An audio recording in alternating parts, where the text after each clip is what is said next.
देखिए हमारे साथ धर्म भूमि। आज पूर्ण हुए ऐसी अध्यात्म की अमृत धारा आज हमारे इस पावन मंच से बहेगी। हमारी जोरदार तालियां हो जया किशोरी जी के लिए। सोशल मीडिया आदि के माध्यमों से हम लोग लगातार दीदी को फॉलो करते हैं, देखते हैं, सुनते हैं, उनके कहे हुए वचनों का हम लोग मनन करते हैं। पर आज ये बड़ा शुभ अवसर है, माँ गंगा की पावन गोद में बैठकर प्रभु श्री राम की चर्चा हमारी परम आदरणीय दीदी जया किशोरी जी के द्वारा हम सबको सुनने को मिलेगी। सुंदर सुंदर भजनों के साथ हम सब कुछ पलों बाद आनंदित होंगे। बहुत सुंदर था आज ये कार्यक्रम इस गंगा मंच पर आयोजित होने जा रहा है। आप सब जोरदार ताली से स्वागत। माँ गंगा की पावन गोद में दीदी जया किशोरी जी के सम्मान में, उनके स्वागत में, उनके आदर में एक बार जोरदार तालियों से आप लोग दिखा दें कि आज हम सब लोग पूरे प्रेम, पूरे मनोयोग के साथ आज इस सुंदर अमृत धारा का रसपान करने के लिए यहाँ पर उपस्थित हुए। एक बार जोरदार तालियां आप अपने आप के लिए बजाएं। इतनी संख्या में आने के लिए, इसको सफल बनाने के लिए और इस भव्य मेले के द्वारा यहाँ के सभी भक्तजनों को आनंद दिलाने के लिए सनातन धर्म को उत्तर प्रदेश के हमारे माननीय आदरणीय मुख्यमंत्री जी श्री योगी आदित्यनाथ जी का बहुत बहुत धन्यवाद। धर्म की पताका को आगे लेकर जाने के लिए, सुंदर व्यवस्था कराने के लिए जिला अधिकारी फरुखाबाद माननीय श्री संजय कुमार सिंह जी, जिन्होंने इस मेले को करवाने के लिए तन मन धन सभी से सहयोग किया। एक बार जोरदार तालियां उनके लिए।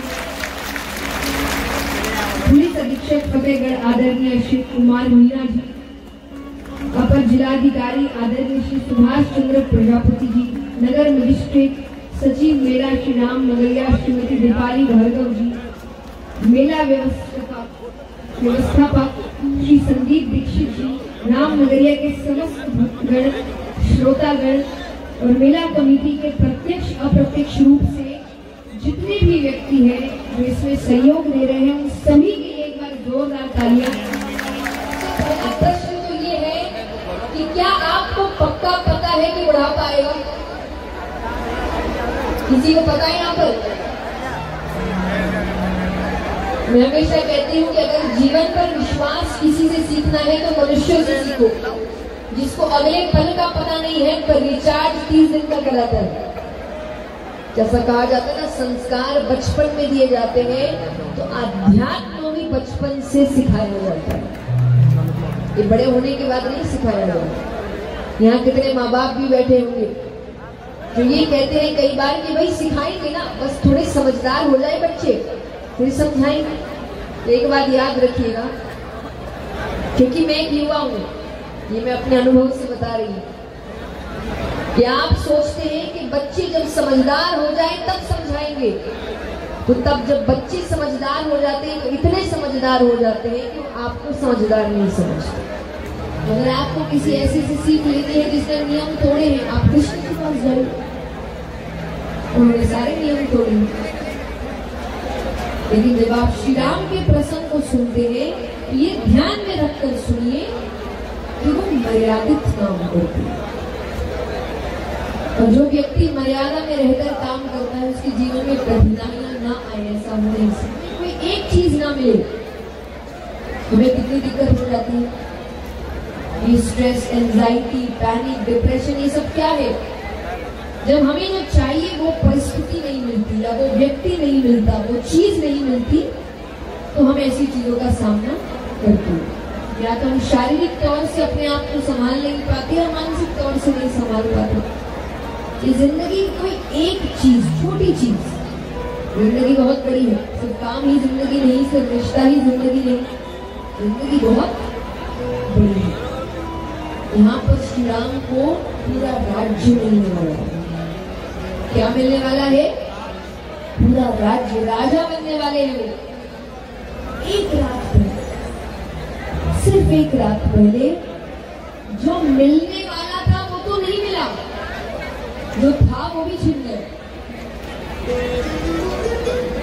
एक हो सकता था कि भाई राज्य नहीं मिले, राजा कोई और बने, तो कम से कम घर तो रहता। थे तो वो राजकुमार, लेकिन जो मिलने वाला था वो तो नहीं मिला, जो था वो भी छिन गया। लेकिन उसके बाद भी उनके चेहरे की मुस्कुराहट वैसी की वैसी। जब हम सकारात्मकता की बात करते हैं तो श्री राम से ज्यादा सकारात्मक कोई और हो ही नहीं सकता। श्री राम ने अपनी माता से ये नहीं कहा कि मुझसे राज्य छीन लिया गया। उन्होंने ये नहीं कहा कि पिता ने मेरे साथ गलत किया। उन्होंने बहुत सुंदर रूप से बात कही कि सकारात्मकता देखिए क्या है यहाँ पर।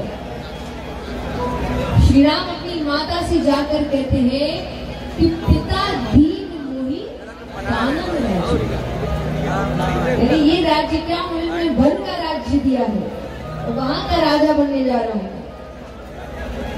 इसी कहते हैं सकारात्मक।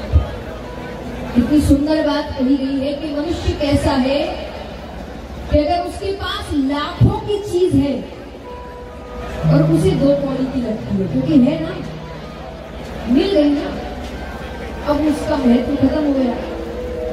कि मनुष्य कैसा है कि उसके पास लाखों की चीज है, उसे वो 2 कौड़ी की लगती है, और अगर उसके पास 2 कौड़ी की चीज भी नहीं है तो उसको लाखों की लगती है। 90% दुखों का कारण है कि हमारा ध्यान केवल इस चीज पर है कि हमारे पास ज्ञान नहीं है। अगर आप बस अपना ध्यान क्या नहीं है से क्या है पर कर लीजिए, आपकी जिंदगी के आधे से ज्यादा दुख वहीं खत्म हो जाए। ये सच्ची बात है, क्योंकि व्यक्ति के पास बहुत है। कि जब कोरोना का समय आया, मुझे ऐसा लगता है कि शायद ही कोई है जिसने एक सीख तो इससे नहीं सीखी होगी कि जब समय खत्म हुआ था तो कोई ये नहीं सोच रहा था कि मेरा काम मेरे पास है या ये मेरे पास है। उसने कहा जिंदा निकल गए उतना काफी। उसके बाद भी हम सीख नहीं लेते हैं तो हमसे ज्यादा मूर्ख और कोई नहीं। भगवान कठिन परिस्थितियां आपके सामने क्यों लाते हैं कि आप सीख ले। तो सकारात्मकता क्या है कि जो है उस पर ध्यान दो। भगवान ने बहुत कुछ दिया है भाई। कितनी सुंदर बात कही है कि तुम्हारे पास जो है वो किसी के जीवन का सपना है कि बस मुझे इतना मिल जाए। इसका मतलब ये नहीं कि आगे के लिए काम मत करो, भरपूर करो, मेहनत करो, लेकिन जो है उस पर भी तो ध्यान दो। आज मनुष्य धनवान बहुत है लेकिन फिर भी दुखी है। क्यों? क्योंकि उसकी आदत हो गई है इकट्ठा करने की। एक गाड़ी चाहिए, व्यक्ति मेहनत करता है, गाड़ी उसने खरीद ली। अब ऐसा नहीं कि इस गाड़ी का आनंद उठाए, अब उसको दूसरी गाड़ी का चाव है। इसके बाद ये खरीद लिया, घर खरीद लिया, जो चाहिए था वो मिल गया। अब ऐसा नहीं कि इस घर पर थोड़ा ध्यान दे, उसके कुछ समय बाद ही उसको लगता है कि नहीं नहीं ऐसा मकान बनाना। यानी व्यक्ति की आदत हो गई है सिर्फ इकट्ठा करना। इकट्ठा करते करते करते करते अंत समय आता है तो पता चलता है कि इकट्ठा करते ही रह गए, आनंद तो किसी चीज का उठाया। तो याद रखिए भगवान ने बहुत कुछ दिया है और देने के बाद भी भगवान इतने दयालु है कि देते वो है पर नाम किसका होता है? मैंने किया, आपने कुछ नहीं किया। कई बार लोग आकर कहते हैं कि भाई आपकी आवाज बड़ी अच्छी लगती है, और मुझे लगता है कि ये आवाज तो पहले भी थी, तब तो नहीं दिखी किसी को, अब अचानक से क्यों दिखने लग रही है? याद रखिए कि आपकी कला, आपकी मेहनत तब तक लोगों को नहीं दिखती जब तक वो स्पॉटलाइट आप पर नहीं आती। गुण रहते हैं व्यक्ति में, लेकिन वो गुण दुनिया को कब दिखता है? जब स्पॉटलाइट वो डालता है, तब सबको लगता है अरे कितना अच्छा काम, कितना ये पहले भी था भाई, तुमने पहले नहीं देखा था। तो काम करता है वो और नाम किसका हो रहा है, और उसके बाद भी व्यक्ति धन्यवाद करता, फिर भी शिकायत ही करता है, ये नहीं दिया, वो नहीं दिया, ऐसा नहीं किया, वैसा नहीं किया। और ये पिक्चरों ने अलग ही सिखा दिया है भगवान पर चिल्लाना। कुछ नहीं मिला तो भगवान के लिए चिल्लाओ। हमेशा कहती हूँ मनुष्य इतना स्वार्थी हो गया है कि उसका एक काम ना होना वो भगवान बदल ले, इतना स्वार्थी है। अगर सच में जिंदगी को देखोगे तो भगवान ने बहुत कुछ दिया है। एक बार बैठ कर उनको भी धन्यवाद करो। मेरा आपकी कृपा से सब काम हो रहा, आपकी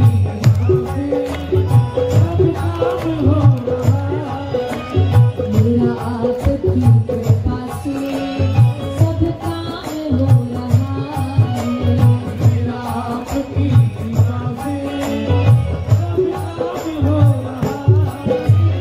करते हो तुम कन्हैया मेरा नाम हो रहा है, करते हो तुम कन्हैया मेरा नाम हो रहा है, मेरा आपकी कृपा से सब काम हो रहा है, मेरा आपकी कृपा से सब काम हो रहा है। पतवार के बिना ही मेरी नाव चल रही है, पतवार के बिना ही मेरी नाव चल रही है, पतवार के बिना ही मेरी नाव चल रही है, पतवार के बिना ही मेरी नाव चल रही है। हैरान है ज़माना मंजिल भी मिल रही है, हैरान है ज़माना मंजिल भी मिल रही है। करता नहीं मैं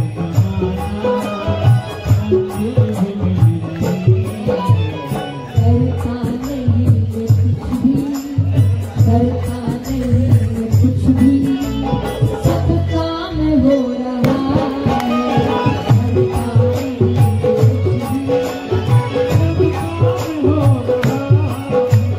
करते हो तुम कन्हैया मेरा नाम हो रहा है, करते हो तुम कन्हैया मेरा नाम हो रहा है, मेरा आपकी कृपा से सब काम हो रहा है, मेरा आपकी कृपा से सब काम हो रहा है। एक बात बताइए, आप कितनों के काम भगवान ने किए हैं? हाथ उठाना एक बार। इतना तो बनता है धन्यवाद करना। आइए अभी बहुत सीधा सा प्रश्न, जिसका सीधा सा सच्चा उत्तर दीजिएगा। यहाँ कितने हैं जो अपने जीवन में बड़े बड़े लोगों से पहचान बनाते हैं? हाथ उठाना। देखिए भगवान की बात हो रही है, आध्यात्मिक सत्य, यहाँ झूठ बिल्कुल नहीं बोलना। आइए मैं आपका साथ देती हूँ इस चीज में, सच्चाई बताती हूँ। कौन कौन यहाँ में से जो बड़े लोग हैं उनके साथ पहचान बनाते हैं?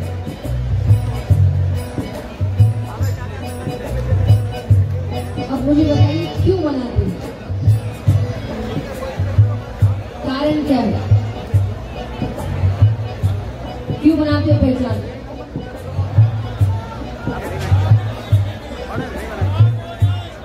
काम हो जाए, काम के लिए। मैं बोला ना मनुष्य बहुत स्वार्थी है कि अपना काम निकल जाए, इसलिए लोगों से पहचान बनाई जाती। कभी कोई दिक्कत आई, कोई संकट आया तो काम निकल जाए। अब देखिए छोटे मोटे काम तो हो जाते हैं, लेकिन जिन कामों के लिए असलियत में पहचान बनाई जाती है कि अगर ऐसा कोई संकट या दिक्कत आया उस दिन ये काम आएंगे। जब ऐसा कोई संकट आता है ना, इनमें से एक भी फोन नहीं उठाता, एक भी फोन नहीं उठाता। और उस दिन काम कौन आता है? जिससे पहचान बनाने में दिन का 1 मिनट नहीं देते, उसको तो समय अपने हिसाब से देते हैं। हमको समय मिला तो ठीक है, नहीं मिला तो कोई बात नहीं, कभी और कर ले। श्रीमद् भागवत में बहुत सुंदर प्रसंग आता है जब प्रहलाद जी और भगवान बात कर रहे हैं और भगवान उनको बता रहे हैं कि अगर इन 5 भोगों से तुम्हें मुक्ति चाहिए तो इनका त्याग करना पड़ेगा। तो प्रहलाद जी कहते त्याग कैसे करें, आपने दुनिया इतनी सुंदर बनाई है। भगवान कहते इसीलिए थोड़ी बनाई थी कि तुम मुझे ही भूल जाओ। मैंने तो दुनिया इसीलिए सुंदर बनाई थी कि तुम्हें मेरा भजन करने में कोई तकलीफ ना हो, और तुम दुनिया का हर काम कर रहे हो सिवाय मेरे भजन के। जितनी मर्यादा तुम दुनिया के काम में रखते हो उतनी मर्यादा सत्संग में भी रख लो। व्यक्ति सत्संग के अलावा हर चीज मर्यादित रूप में करता है कि नहीं? स्कूल समय पर जा रहे हैं, ट्यूशन समय पर जा रहे हैं, ऑफिस समय पर जा रहे हैं, मनोरंजन भी समय पर हो रहा है। आज मेला लगा है, सब मेले में मनोरंजन है, मेले में घूमने आ रहे हैं, समय निकाल कर आ रहे हैं। मनोरंजन भी अपने समय पर हो रहा है। भगवान कहते पर सत्संग के लिए ऐसा वो व्यक्ति अपने हिसाब से समय देता है। खास करके पुरुष वर्ग के लिए मैं हमेशा कहता हूँ, हाँ इत्यादि होती है तो सबको निमंत्रण भेजा जाता है कि भाई 7 दिन की कथा है, 9 दिन की कथा है, जरूर आइएगा। तो कई पुरुष वर्ग जवाब देते हैं संडे के दिन आएंगे। संडे का दिन मतलब छुट्टी का दिन, दुकानें बंद रहेगी। यही उनके घर में शादी होगी या कोई फंक्शन होगा, 10-10 दिन तक दुकान बंद करके जाएंगे। लेकिन भगवान के लिए एक दिन भी दुकान बंद नहीं करेगा। विचार करिए, इस दिन आपको भगवान की जरूरत पड़ी, संकट आया और आप कहेंगे भगवान मेरी रक्षा करो, हे भगवान मेरी रक्षा करो। भगवान कहेंगे संडे के दिन आना। प्रेरणा स्वरूप हमारे बीच कौन होते हैं? जो हमारे संत इत्यादि बैठे हैं, यहाँ पर संत जन बैठे हैं, जो पूरा जीवन भगवान को देते हैं। हम एक दिन नहीं दे पा रहे, उन्होंने पूरा जीवन भगवान को दिया है। एक बार जोरदार तालियां सभी संत जनों के लिए। उस 21 साल, क्योंकि मैं नहीं कहती मैं बहुत अनुभवी हूँ, लेकिन जितने समय से मैंने कार्य किया है उसका अनुभव आपको सिर्फ ये 2 लाइनों में बता रही हूँ कि जा पर कृपा राम की हुई, ता पर कृपा करहु सब। जब तक उसकी कृपा नहीं होती ना, सबके आगे पीछे घूमना पड़ेगा आपको। जिस दिन उसकी कृपा हो गई तब लोग आपके आगे पीछे, ये अंतर है। तुम साथ हो जो मेरे, किस चीज की कमी है। तुम साथ हो जो मेरे, किस चीज की कमी है। तुम साथ हो जो मेरे, किस चीज की कमी है। तुम साथ हो जो मेरे, किस चीज की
आप मुझे गुणी से गुणी व्यक्ति दिखाइए, मैं आपको उससे भी एक अच्छा व्यक्ति दिखाऊंगा।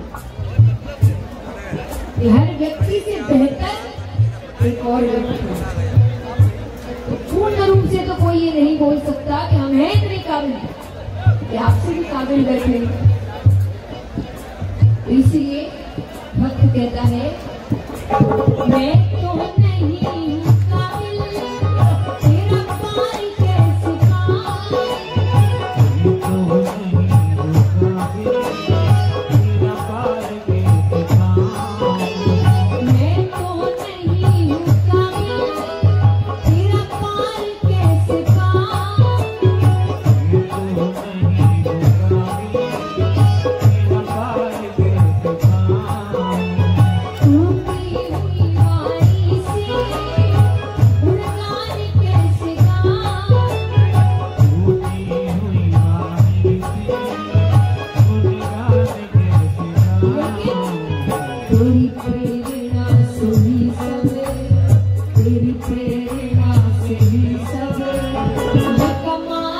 हो रहा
कृपा से